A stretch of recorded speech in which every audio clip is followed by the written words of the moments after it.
Happy Tuesday guys! Ayan. I'm so happy at nakabili na ulit ng succulents after almost a year. So last year pa yung huli kong bili. This is from Tanisha Succulents and Cacti Collections. So ang last bili ko guys noong July pa last year. Yan.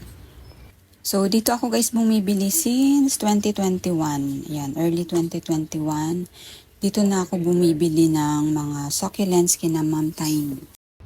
Ayan guys, inopen ko na para pakita ko na agad. And binigyan tayo ni Sis Ann. So last December, binigyan din tayo ni Sis Ann ng mga succulents and may binigay ulit siya. Thank you so much sis. Ayan si Ariel. So wala pa akong Ariel guys. Meron ako nito crested. Pero syempre maarte yung mga crested.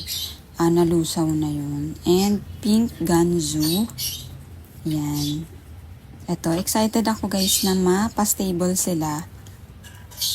Para makita talaga yung kanilang ganda. And thank you sis. Binigyan mo ako ng Aron Pay. Yan guys, kasi yung Aron Pay ko dito isinira ng mga pusa. So binigyan ako ni sis ng Lush Aron Pay. Thank you so much sis Ann Jillian sa iyong mga binigay na succulents. Ayan. From Miss Tiny to lahat. Ayan yung mga nahulog na dahon guys. Tatabi lang natin. Instant propagation yan. Ito dahon ni Pink Ganzu. Yan. Yan. Thank you sis. And bumili ako guys ng variegated Myrinea. Ayan. So expected natin pag maliliit na leaves. Medyo maselan talaga sila at naglalagas. So, ganyan talaga. Pero, si non-var na Myrinea is madaling mas stable. Hindi ko lang sure dito sa var, kaya itatry natin. Yan si var Myrinea. Super cute. And syempre, kumuha din ako ng isa pang var. Var apricot. Ang ganda niya. Meron na ako dito guys, pero maliit siya. Mix kasi yun. Non-var and var sa isang puno. Ayan So, ito medyo malaki. Kaya excited din ako na mapa-stable natin to kasi ang ganda-ganda ng gustong-gusto ko yung variegation ni apricot. And, meron din tayong Chloe. Ang bigat niya. Ang bigat nung kanyang mother head. Ayan, mother head niya. Sobrang laki. And, ang dami niyang babies. Si Chloe, mabait daw to guys sa lowland. So, ngayon lang ako ng Chloe. So, tatry natin. And, bumili ako ng Potosina. Pero Monroe yung nilagay na pangalan. Nagkamali lang siguro. Kasi kamukha niya si Monroe. Pero, ito si Potosina. Ayan. Nakikita ko lang din yung Potosina sa live. Nanonood-nood lang kasi ako. So, ayan. Tinry ko lang din yung Potosina. So, ayan. Excited na excited akong mas stable sila.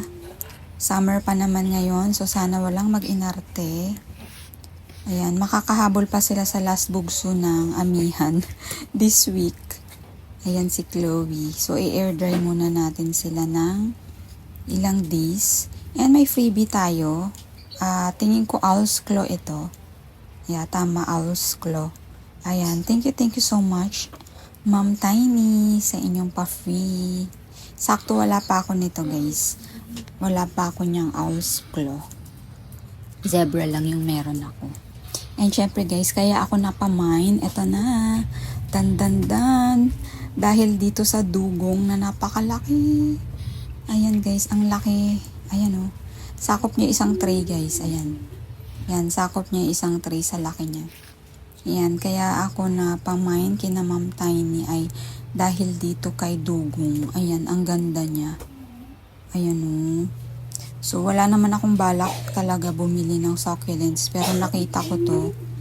Kaya ayan, napamine tayo. Ayan, sobrang laki guys. Kaya lang daw, may nag-comment na maselan daw si dugong. So, kinakabahan naman ako. Ang laki pa naman nito. So, let's see kung mag-inarte ba siya dito sa atin. Pero ang laki niya guys Ayan, dapat clay pot ko to ilagay guys. Itanim kasi ang bigat niya guys. As in, ang bigat. Ayan Ayan, comment naman kayo guys kung madali bang alagaan ang dugong sa ating nasa lowland. Kumusta naman yung mga dugong nyo? So, ayan ang ating mga new succulents. Ayan, tagal-tagal ko rin hindi talaga bumili.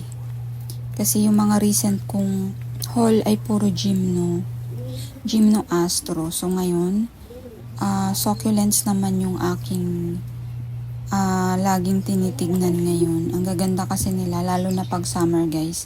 Tumitingkad talaga yung kulay nila. So, dapat mapastable natin to agad. Ayan.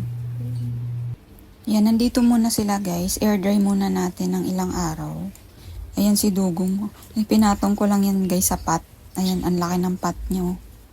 Yan, pinatong ko lang and may mga ano pala siya dito guys, crack. Ayan, sa shipping. Ayan na ano yung kanyang leaves. So, dapat hindi siya mabasa. Mag-iingat na lang ako pag nagdilig dito. Bukas pa naman ako magdidilig. Ayan, yung iba is, eto. Ayan, air dry muna natin sila hanggang may roots. Ayan yung isa, si Potosina, kasi di na siya kasya sa ating tray.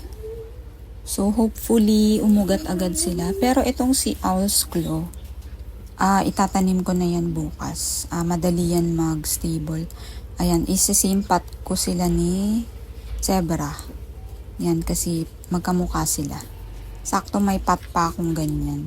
Ito pala guys, si ating purple, si Super Bomb. May naglarong bata guys, sinira niya yung Super Bomb ko. Dalawa yung nabali and ito yung nalasog-lasog talaga.